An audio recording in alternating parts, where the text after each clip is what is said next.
ഛത്തീസ്ഗഡിൽ കന്യാസ്ത്രീകളെ ജയിലിൽ അടച്ചതിൽ പ്രതിഷേധിച്ച് പ്രകടനം നടത്തി. കുണ്ടറ ബ്ലോക്ക് കോൺഗ്രസ് കമ്മിറ്റിയാണ് പ്രതിഷേധം സംഘടിപ്പിച്ചത്.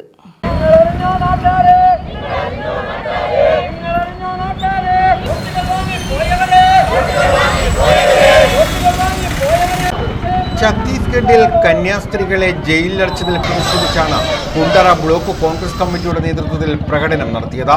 PC വിശ്വനാഥ് MLA പ്രകടനം ഉദ്ഘാടനം ചെയ്തു.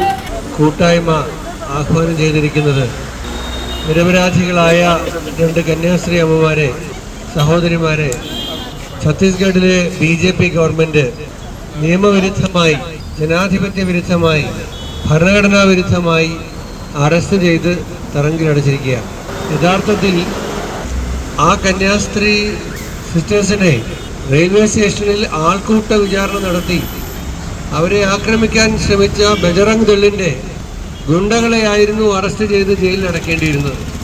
എന്നാൽ ആ ഗുണ്ടകൾക്ക്, ബജറംഗ് ദളുകാർക്ക് എല്ലാ സംരക്ഷണവും കൊടുത്തുകൊണ്ട് ഛത്തീസ്ഗഡിലെ പിന്നോക്ക പ്രദേശങ്ങളിൽ Kundara block Congress president Raju D Panicker അധ്യക്ഷത വഹിച്ചു.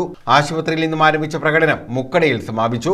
DCC general secretary Antony Jose, UDF Kundara നിയോജക മണ്ഡലം chairman Kurippally Saleem, K Baburajan, Kundara Subramaniam, Perunad Murali, Sindhu Gopan, Johnkumar, G Vinod Kumar, AK Prasannakumar, Vinod G Pillai തുടങ്ങിയവർ പങ്കെടുത്തു.